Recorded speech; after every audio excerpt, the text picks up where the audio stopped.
ada satu hal yang terkadang teman-teman di lapangan sedikit perlu diluruskan, bahwa ketika mereka berbicara eco farming, seringkali menganggap bahwa hilangkan pupuk anorganik, hilangkan pupuk urea, hilangkan pupuk TSP atau NPK. Nah, saya di dalam riset yang kita lakukan, saya ingin menegaskan bahwa belum ada rekomendasi bahwa anorganik itu hilangkan 100% kecuali mereka yang mau bertani organik.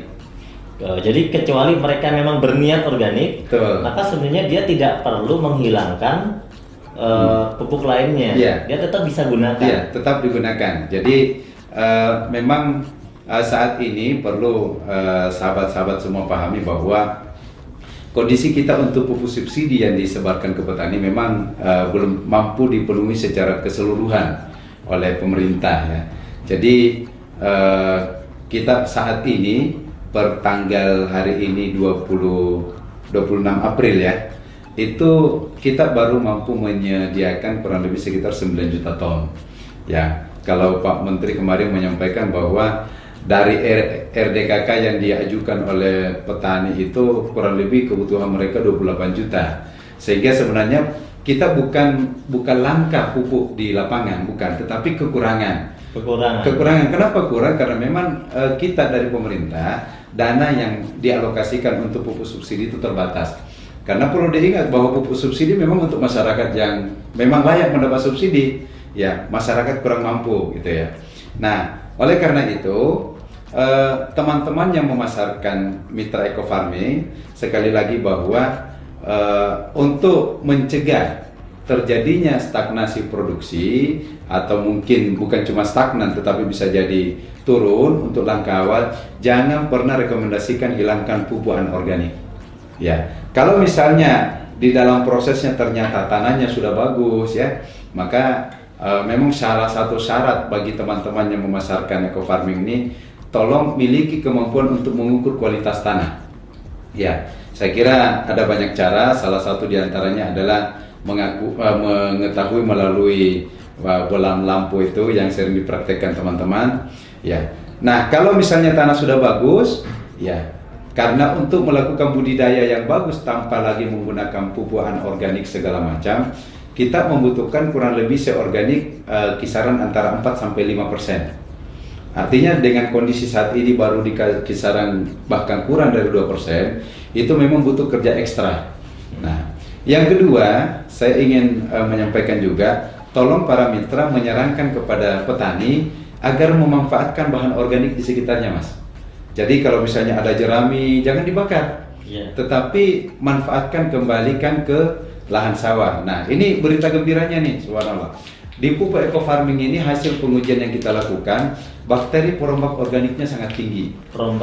Perombak bahan organik. Jadi kalau misalnya ada tumpukan-tumpukan sisa hasil panen dalam bentuk jerami-jerami tadi, disebarkan saja, lalu kemudian encerkan eco farming, lalu disemprot, ini akan mempercepat proses pengumpusan bahan organik. Jadi dengan adanya bahan organik yang kita tambahkan ini semakin membantu petani memperbaiki kualitas tanah. Nah, ketika kualitas tanah semakin bagus, jerami dikembalikan, itu nanti petani potensinya tidak perlu lagi pakai pupuk K, ya, karena jeraminya sudah cukup. Nah, K-nya didapat dari jerami tadi. Nah, ditambah lagi dengan mikroba positif yang ada di eco farmingnya. Nah, kemudian selain pemanfaatan bahan organik, ya memang kita harapkan bahwa penguatan teman-teman memberikan pendasaran itu menjadi salah satu kunci supaya mikroba yang ada dalam eco farming ini bisa bekerja lebih awal untuk pendasaran itu seperti apa? Nah, pendasaran itu maksudnya sebelum tanam. Sebelum tanam. Jadi ada rekomendasi yang sudah kita berikan, misalnya gunakan 6 tub sebelum tanam ya.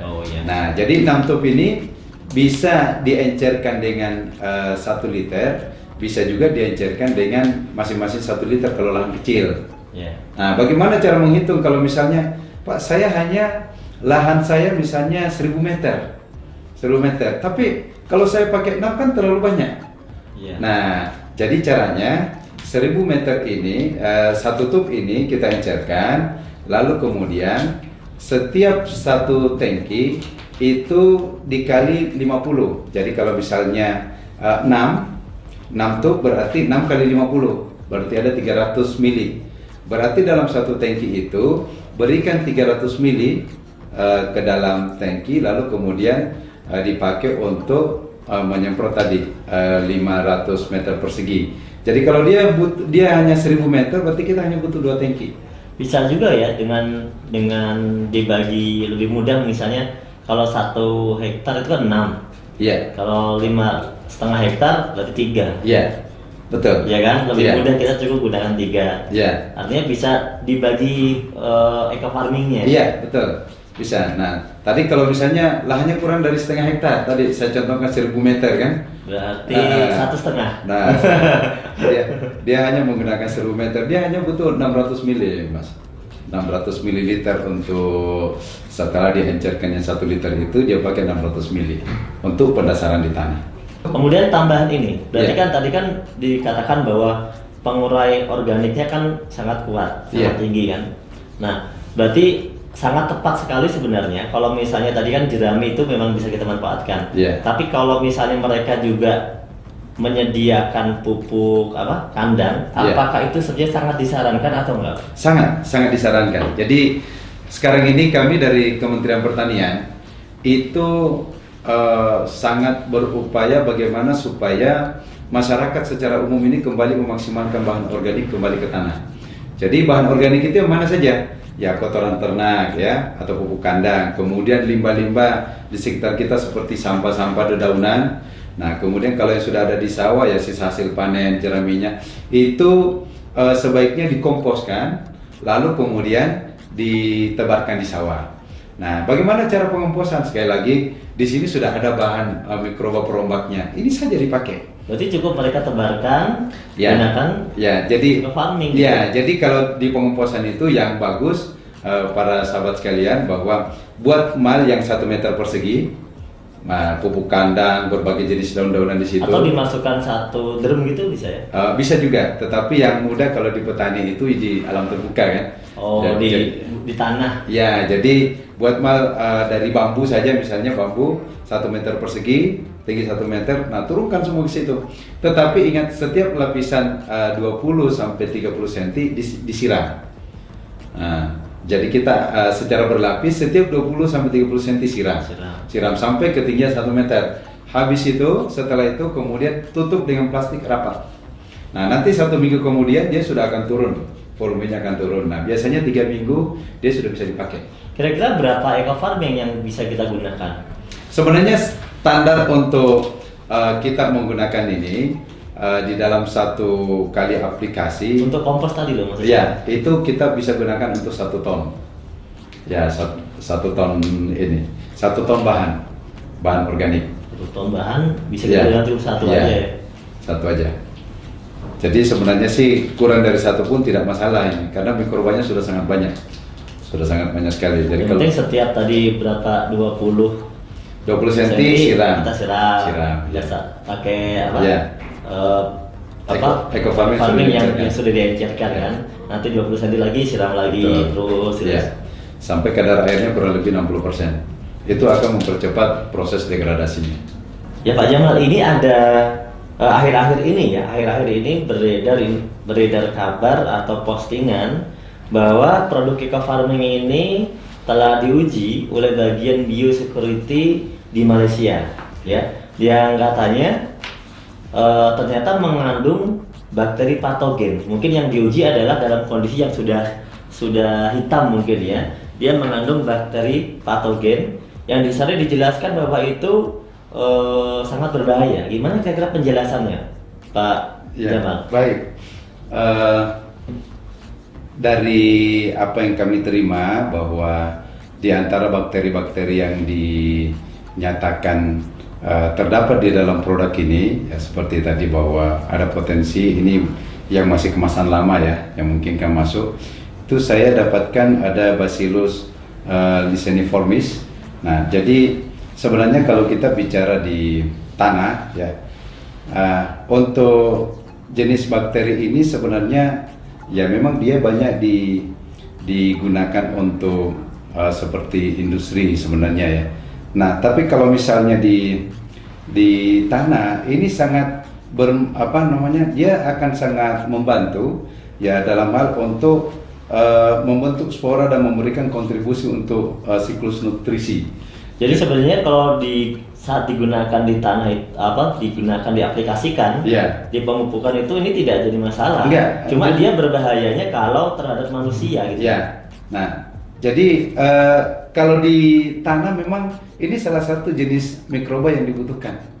Jadi di tanah pasti banyak ya? Ya. Udah umum gitu ya? Banyak betul. Nah, jadi dia sebenarnya sangat berkontribusi untuk siklus nutrisi dan dia memiliki aktivitas anti jamur sebenarnya mikroba ini. Nah, kemudian yang kedua kita juga mendapatkan informasi bahwa di situ ada Bacillus pumilus ya. Nah, jadi ini sebenarnya dalam beberapa penelitian yang kami dapatkan bahwa dia mampu mensekresikan enzim selulosa untuk mendegradasi selulosa menjadi glukosa. Jadi dia sangat penting juga khususnya dalam proses fermentasi juga sangat bagus. Nah, kemudian juga dari hasil penelitian oleh saudara Indrawan, dia menjelaskan bahwa manfaat dari fermentasi kotoran sapi dengan menggunakan Bacillus pumilus untuk menambahkan ketersediaan nutrien melalui kultur. Artinya ada penambahan nutrien, ada penambahan nutrisinya. Nah, jadi kembali lagi bahwa kalau ini diaplikasikan di bidang pertanian, itu masih banyak sisi-sisi positif yang bisa kita ambil. Ya, kecuali kalau dimakan ya. Nah, ya kecuali kalau dimakan, dikonsumsi, ini nggak boleh ya. Nah, tidak direkomendasikan. Nah, kira gitu, Mas Nur, terkait dengan informasi mikroba yang dianggap mengganggu tadi. Ya. Jadi intinya berarti kalaupun ini ditemukan mikroba atau bakteri semacam ini, sebenarnya ini juga dibutuhkan ketika dalam proses pertanian itu. Ya, jadi ini tidak menjadi masalah sebenarnya. Ya. Namun ketika dia mengatakan ini adalah berbahaya terhadap manusia, ya memang betul kalau ini dikonsumsi gitu ya. Mungkin dikonsumsi manusia gitu ya. Berarti ini, dan kami memang tidak disarankan untuk ini dikonsumsi karena ini pupuk bukan makanan. Ya. Terima kasih Pak Jamal atas waktunya. Sama-sama. Insya Allah nanti kita ketemu lagi di lain kesempatan. Siap, insya Allah. Buat mitra semuanya, demikian hasil sharing-sharing kita bersama Pak Jamal. Selamat mendapatkan pengetahuan baru dan jangan lupa belajar terus dan belajar terus. Salam sukses, eco farming, lahan subur, petani makmur.